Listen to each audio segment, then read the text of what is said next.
পদ প্রধান, দ্বন্দ্বে উভয় পদ প্রধান। বাবা মা বলতে আমরা শুধু বাবাকে বুঝি না শুধু মাকে বুঝি? বাবাকেও বুঝি, মাকেও বুঝি। ওকে, অব্যয়ভাবে পূর্বপদ প্রধান হবে। অব্যয়ভাবে সবসময় পূর্বপদ প্রধান হবে। হ্যাঁ, উপসর্গ থাকবে, হ্যাঁ, নাতি থাকবে, উপসর্গ থাকবে। এটা পরে আমরা জানবো যে অব্যয়ভাবে কিভাবে গঠিত হয়, যখন অব্যয়ভাব বিস্তারিত করবো তখন। তবে এক পলকে কিভাবে বুঝতে পারবো এটা কোন সমাস, তার পূর্বপদ প্রধান কি না, এটার উপর নির্ভর করে আমরা খুব সহজেই বুঝতে পারবো যে এটা অব্যয়ভাব সমাস। পূর্বপদ কিভাবে প্রধান হয়, শব্দের মিনিং জানতে হবে।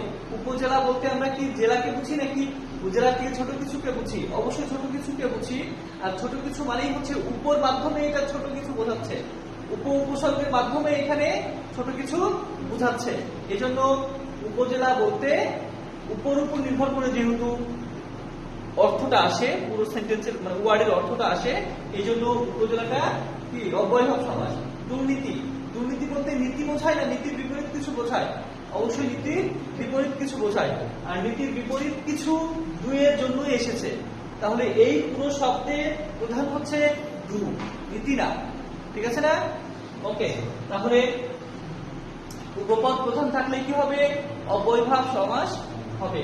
বহুব্রীহিতে সবসময় নতুন অর্থ প্রকাশ পায়। পূর্বপদ প্রধান না, পরপদ প্রধান না, নতুন অর্থ প্রকাশ পাবে। যেমন ধরো বিনা পানি, বিনা শব্দের অর্থ কি? বাদ্যযন্ত্র, পানি শব্দের অর্থ হাত। তাহলে বিনা পানি শব্দের অর্থ দেবী সরস্বতী। পূর্বপদ প্রধান না, পরপদ প্রধান নয়, এই জন্য এটাকে বলা হবে বহুব্রীহি সমাস। ঠিক আছে? অ্যাডমিশনে খুব সহজেই এভাবে তোমরা সমাস দেখেই নির্ণয় করা শিখে যাবে। জাস্ট এই রুলসটা ফলো করে তোমাকে প্র্যাকটিস করতে হবে, প্রচুর প্র্যাকটিস করতে হবে। হ্যাঁ, ওকে। এরপর দেখো আমরা 4 নম্বরে পড়বো একটা সুন্দর টেকনিকের মাধ্যমে বাকি 3টা পড়ে ফেলবো। আর 3টা আছে না? 3টা পড়েছি তো? আচ্ছা, নাম্বার 4 দেখো, দ্বিতক, দ্বিতকে হয়, হ্যাঁ,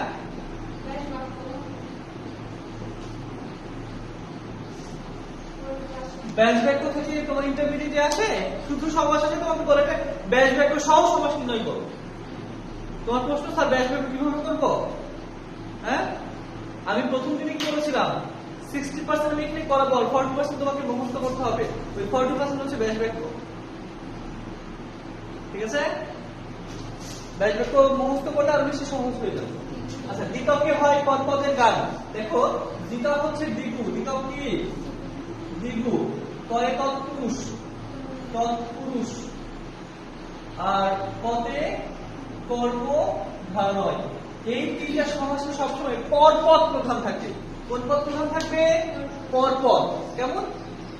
পরপদ প্রধান থাকবে। আচ্ছা, দ্বিগুতে কিভাবে পরপদ প্রধান থাকে? দেখো, দ্বিগুতে কিভাবে পরপদ প্রধান থাকে? দ্বিগুতে পরপদ কিভাবে প্রধান থাকে? ধরা লিখো এখানে যে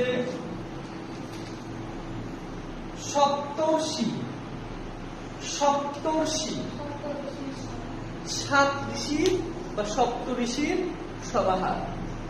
সপ্তর্ষি। আচ্ছা, আমি লিখলাম এখানে যে ধরো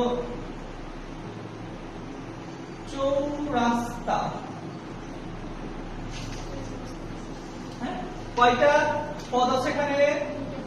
2টা, একটা পদ একটা উপপদ। আচ্ছা, চৌরাস্তা বলতে আমরা কি বুঝি? আচ্ছা, তুমি তোমার বন্ধুকে বলছো যে তুমি চৌরাস্তাতে দাঁড়াও, আমি আসছি। চৌরাস্তা বলতে কি সংখ্যাকে বোঝায়, পুরো সংখ্যাকে বোঝায়, নাকি রাস্তাকে বোঝায়? তুমি চৌরাস্তা মোড়ে দাঁড়াও, আমি আসছি, তার মানে কি কোন সংখ্যাকে বুঝিয়েছে নাকি কোন জায়গাকে বুঝিয়েছে? রাস্তাকে বুঝিয়েছে। তাহলে পুরো অর্থটা আসে সংখ্যার উপর নির্ভর করে নাকি রাস্তার উপর নির্ভর করে? আচ্ছা, এখন বিষয় হচ্ছে যে চৌরাস্তা বলতে রাস্তার জন্য চৌ এসেছে নাকি সংখ্যার জন্য চৌ? রাস্তা এসেছে। রাস্তার জন্যই বছর আমার কথা বলছো নাই? পূর্বপদ এবং পরপদ। আচ্ছা আরেকটা বলি আমি, যেমন ধরো বলছি যে ঋতু সমাস তারপরে অপরে উপজেলা উপজেলাতে জেলা তো হয়েছে জেলা হ্যাঁ, উপজেলার পুরো মিনিংটা কি? উপজেলা কি জেলাকে বোঝায়? জেলার থেকে ছোট কিছুকে বোঝায়। আর এই জেলার থেকে ছোট কিছুকে বোঝায় কিসের জন্য? উপর জন্য। তাহলে পুরো পুরো ওয়ার্ডটার হেডিং হচ্ছে, হেড হচ্ছে উপ। হেড কে? উপ না?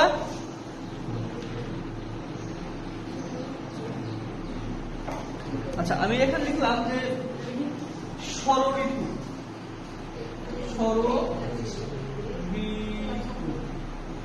ষড়ঋতু কয়টা আছে এখানে? দুইটা পদ। ষড় 6 আর ঋতু হচ্ছে ধরো মাস। ঋতু হচ্ছে তোমার সময় বা মাস। আচ্ছা আচ্ছা, ষড় ঋতুর দেশ বাংলাদেশ। 6টা মৌসুমের বা 6টা ঋতুর দেশ বাংলাদেশ। ঠিক আছে? তো দেখো এই ষড় ঋতু বলতে কি সংখ্যা 6কে প্রাধান্য পায়, নাকি ঋতু আছে দেখেই 6 বলা হয়? ঋতু আছে দেখেই ভালো তাহলে পরপদ, পরপদকে কেন্দ্র করেই পুরো অর্থটা প্রকাশ পায়। পরপদকে কেন্দ্র করে যে অর্থটা প্রকাশ পায় এটা আমাদের বুঝতে হবে। পরপদকে কেন্দ্র করে যে অর্থটা প্রকাশ